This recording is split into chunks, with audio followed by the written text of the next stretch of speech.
Gonzalez, co-chair of the Advocacy and Impact Group and CEO of Kimberly-Clark, Mexico.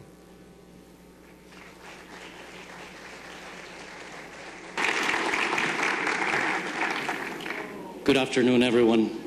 And before getting started, I would like to congratulate the Mexican government, and particularly President Calderón and Secretary Bruno Ferrari, for the fact that now Mexico has formally been invited to participate in the negotiations of the Trans-Pacific Partnership. It's a very, very important step for the country. Congratulations, Bruno.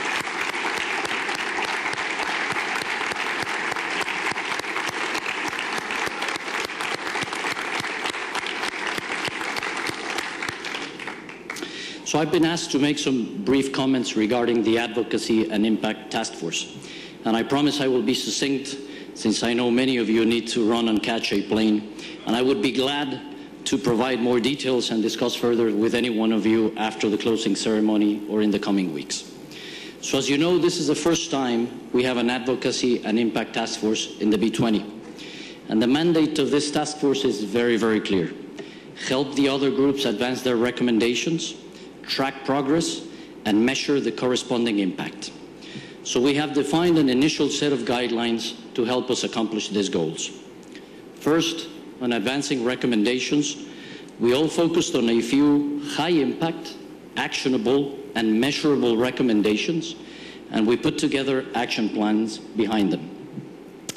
All recommendations by the task forces are very important, and over time, we should strive to make progress on every single one of them.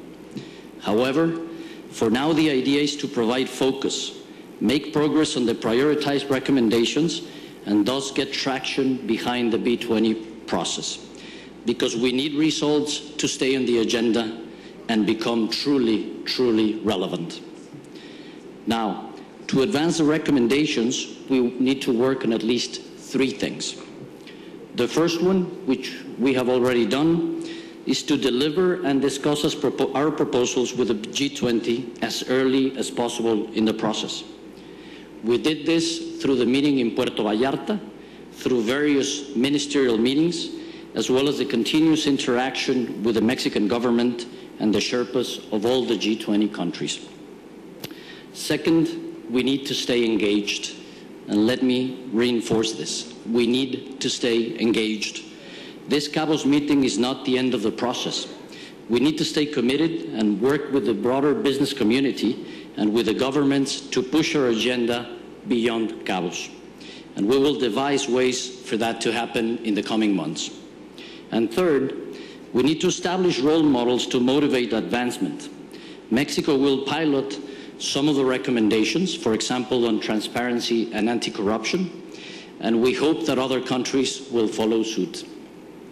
Now, with respect to monitoring progress and measuring impact, we will track the 15 prioritized recommendations as well as the G20 commitments that are related to them.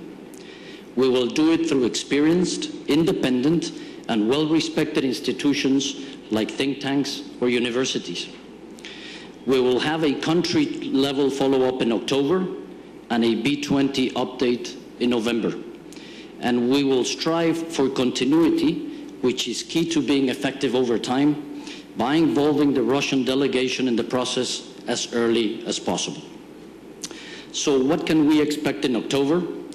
National performance dashboards like this one for Mexico. If we go to the next, like this one for Mexico, monitoring the progress of the 16 measurable CAN recommendations. This was done by IMCO, one of the most respected think tanks in Mexico, in collaboration with McKinsey, and it was discussed at length with the Mexican government.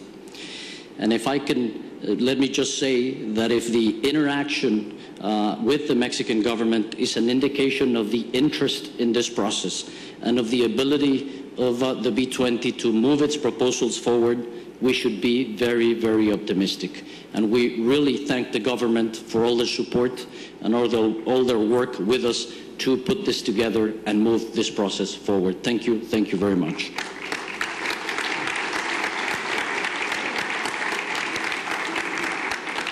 And as Tom de Aquino and Luis de la Calle mentioned in our task force roundtable, the dashboard is not intended to be an obstacle, rather an awareness and follow-up mechanism that redefines the incentives and should help provide the political space needed to advance recommendations.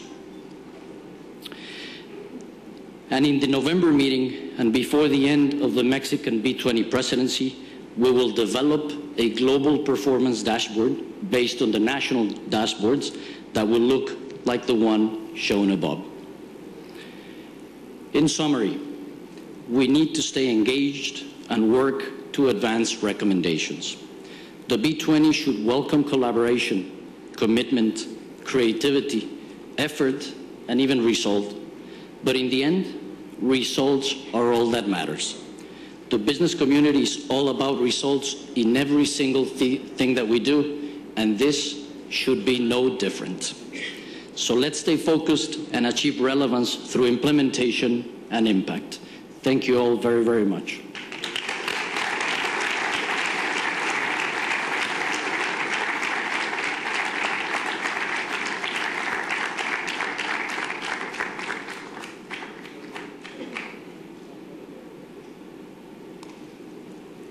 Welcome now, Bruno Ferrari, Secretary of Economy.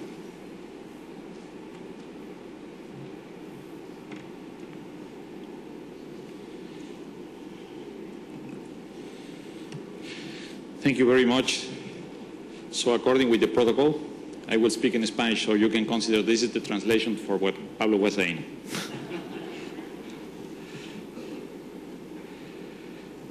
Muy buenas tardes. Good afternoon. I am honored to be with you this day in the closing ceremony of the B20 summit. I particularly would like to thank President Felipe Calderón for his support and for his leadership. You might recall the different meetings that we held, the video conferences that we held in order to talk about these matters from the start. I believe that this is a landmark in the history of this meeting. Without his participation, they would not have had the relevance of listening to voices as relevant as yours. I would also like to specifically congratulate Alejandro Ramirez for her important task as a chair of the B20. Thank you very much. Besides being a good friend,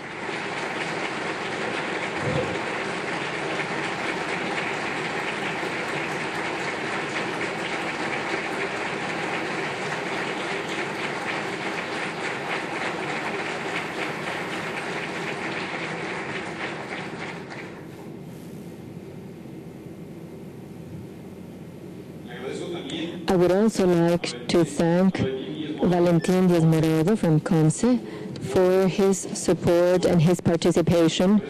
I would like to thank Alberto Espinosa from Coparmex, Pablo Gonzalez from the advocacy group. It is important to have advocacy and impact and follow-up. And also Pablo from the same group. I would like to especially express my appreciation to Gerardo Gutierrez Candiani, because previously as Coparmex and now as CCE, he has also assisted us in this process. I believe that it is important to also state, once again, Valentin and Gerardo, taking advantage of the parenthesis that Pablo is giving me, speaking of the Trans-Pacific Partnership. This progress would not have been made had it not been for the participation of Valentin or the participation of Gerardo in reaching the consensus we have in the private sector and among the representatives who are present here. I will not introduce each one of them, otherwise they will be missing their planes.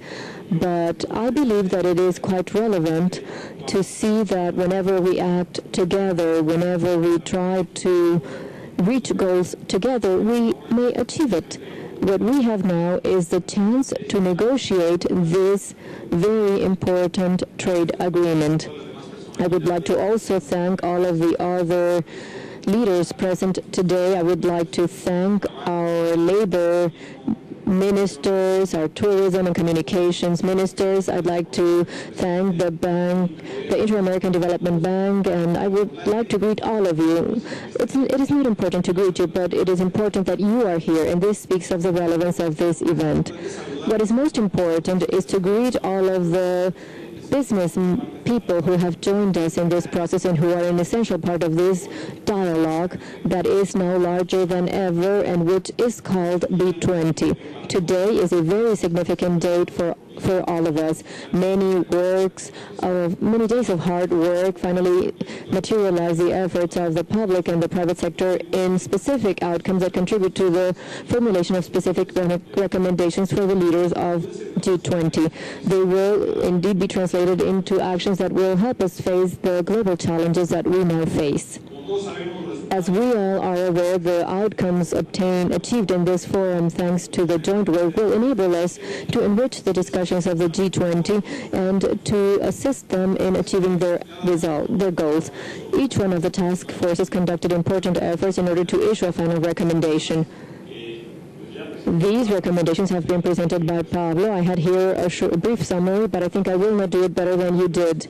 I believe, thus, that it is very important to be aware of all these conclusions in terms of food safety, green growth, employment, and in strengthening this fight against corruption and promoting investment and trade, which was also a very important element in the meetings that we held with the trade and economy ministers in G20 regarding ITCs, and we know that this is essential in order to develop many small and medium-sized businesses besides the large businesses as well.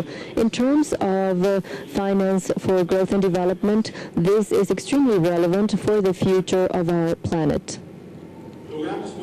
We were able, thus, to achieve the results and objectives that we established. They were to generate an effective growth between the public sector, international agencies, and heads of state. We will give continuity to the recommendations of the B20 in order to achieve impact in the policies and in order to promote G20. The participation of B20 representatives at various meetings for the preparation of G20 was essential in order to issue the recommendations that today we are once again looking at. I believe that it is essential to create this task force, the Impact Advocacy and Impact Task Force, in order to follow up on the group work.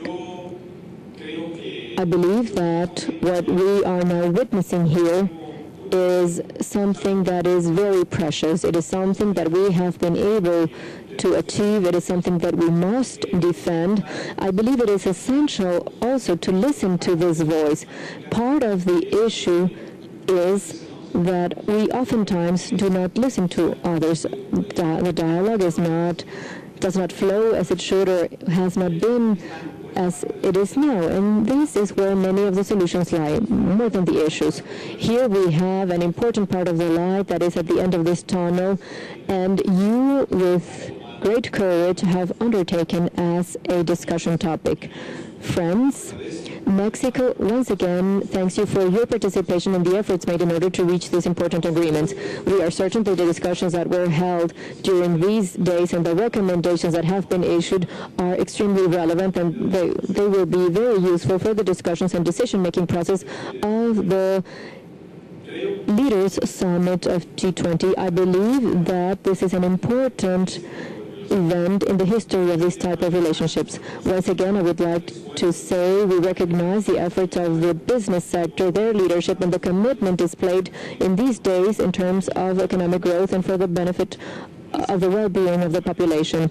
We do not only recognize that this is very important for the solution of the problems that the world economy is facing, but we have also discussed, we have also seen, we have also spoken about the importance of the leadership that Mexico has in the international economy, in order to manage its finances soundly and responsibly, in order to manage them positively so that Mexico will become, and you can see this here, this is part of it all, Mexico is an opportunity, and Mexico is also receiving you with open arms so that you come to this great country, which is also a very important platform for imports, for exports, and for global trade, as many of you have already experienced. I'd like to invite all of you who have yet to make this decision to look around you, to see all the things that Mexico has to offer, and to see that this is merely a sample of the leadership that you can also have through your businesses by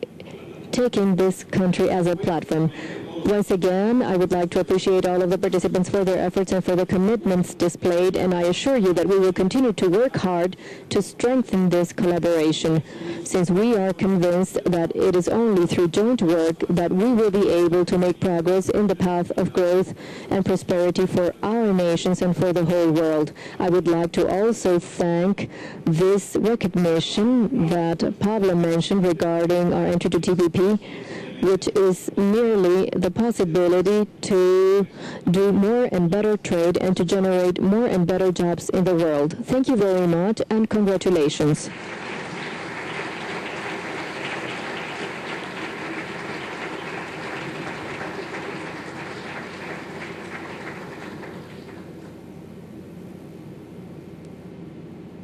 Welcome now, Chair of the B20 Organizing Committee, for the concluding remarks of the B20. Good afternoon. As we've seen yesterday and today, the complexity of today's global challenges have never been greater. The interdependence of the global economy compels us to find common solutions to shared problems. More than in any other time in history, we are truly living in a global village. The G20 is a response to this new global reality. The B20 is a reflection of the fact that business can be an important part of the solution to many of these challenges. Over the past day and a half, we have been able to reflect upon many of these challenges. We discussed the financial crisis in Europe, the high levels of unemployment in many regions, the potentially critical consequences of youth unemployment, the need to push for faster progress on specific items on the trade agenda, and the need to revisit financial regulation as it pertains to trade finance and the importance also of financial inclusion, among many other themes. During the session, it also became evident that to solve most of these problems, we need to adopt a multi-stakeholder approach. Government leaders, business leaders, labor leaders, civil society, and international organizations must all do their part to put this phase of economic uncertainty behind us. Through the B20s, business leaders have already engaged as global corporate citizens, working closely with other stakeholders to address several of these very pressing global challenges. This has been the spirit of this year's B20, to join forces in action and in an action-oriented manner. Our ultimate measure of success should be whether our work has an impact on the policies and actions adopted by G20 countries, and whether these policies contribute to restoring growth and confidence in the world economy. This B20 summit was a great opportunity to present our recommendations to government leaders, but as we are all well aware, our job does not end here. As we just heard from Pablo Gonzalez, one of our co-chairs of the Advocacy and Impact Task Force, we need to make sure that we have actionable and powerful ideas, and most importantly, that we keep track of progress. From now until December, the B20 Mexican Organizing Committee will continue to work through the Advocacy and Impact Task Force to develop and implement progress tracking mechanisms that function across the different countries of the G20. And we will work very closely with next year's B20 Russian chair to make sure that the work that has been carried out this year is given proper follow-up. I would like to finish by thanking all of the individuals that have been part of this process. I would like to start by thanking the other two members of the organizing committee, Mr. Valentin Diaz-Morodo, President of COMCE, and also the Vice President of COMCE, Sergio Contreras, and the President of Coparmex, Alberto Espinosa, and all of the members of their team for an invaluable support to this process. Thank you very much, gentlemen.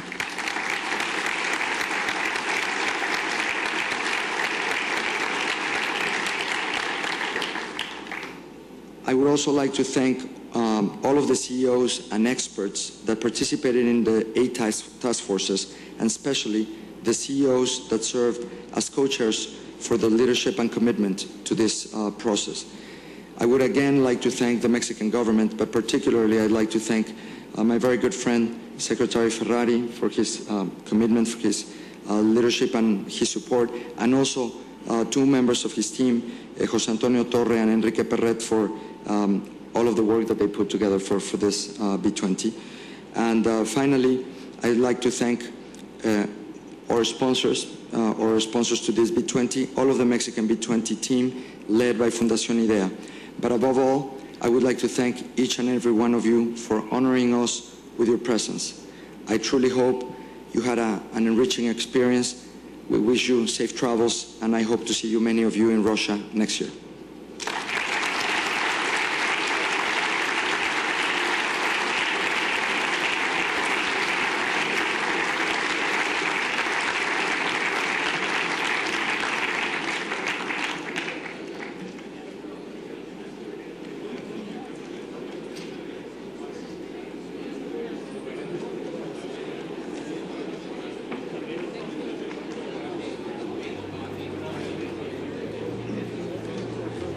Thank you everyone for your participation at this wonderful business summit in Los Cabos, Mexico. We welcome you all to our farewell lunch hosted by the Ministry of Tourism.